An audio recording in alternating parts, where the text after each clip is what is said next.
അസ്സലാമു അലൈക്കും വറഹ്മത്തുള്ളാഹി. ഒരിക്കൽ മുആദ എന്ന സ്ത്രീ ആയിഷ റളിയല്ലാഹു അൻഹയുടെ അടുക്കിലേക്ക് കടന്നു വന്നു. എന്നിട്ട് ചോദിച്ചു, മാ ബാലുൽ ഹായിദി തഖ്ലി സൗമ വലാ തഖ്ലി സ്വലാത്ത്.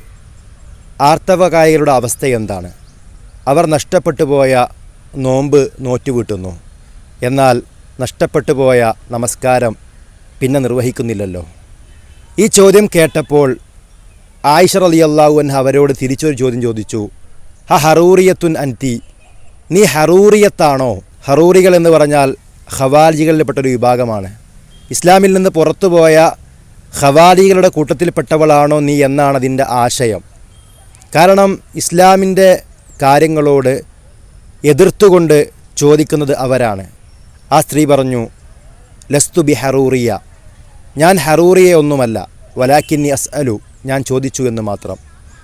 അപ്പോൾ ആയിഷ റളിയല്ലാഹു അൻഹ ആ സ്ത്രീയോട് പറഞ്ഞു, അള്ളാഹുവിൻ്റെ റസൂൽ സല്ലല്ലാഹു അലൈഹി വസല്ലമയുടെ കാലഘട്ടത്തിൽ ഞങ്ങൾക്ക് ഇപ്രകാരമുണ്ടായപ്പോൾ ഞങ്ങൾ നഷ്ടപ്പെട്ടു പോയ നോമ്പ് വീട്ടാൻ വേണ്ടി കൽപ്പിക്കപ്പെട്ടു, എന്നാൽ നഷ്ടപ്പെട്ടു പോയ നമസ്കാരം പിന്നീട് നിർവഹിക്കാൻ വേണ്ടി കൽപ്പിക്കപ്പെട്ടില്ല എന്നാണ്. ഓരോരുത്തരുടെയും ബുദ്ധിയിൽ ഉദിക്കുന്നതല്ല യഥാർത്ഥത്തിൽ ദീൻ എന്ന് പറയുന്നത്. മറിച്ച് അല്ലാഹു തആല കൽപ്പിച്ചാൽ, റസൂൽ സല്ലല്ലാഹു അലൈഹി വസല്ലം കൽപ്പിച്ചാൽ അത് അനുസരിക്കുക എന്നാണ്. അവിടുന്ന് പറഞ്ഞത് ചെയ്യുകയും അവിടുന്ന് വിലക്കിയത് വർജിക്കുകയും ചെയ്യുക എന്നതാണ് എന്ന് ഈ ഒരു സംഭവം നമ്മെ പഠിപ്പിക്കുന്നു.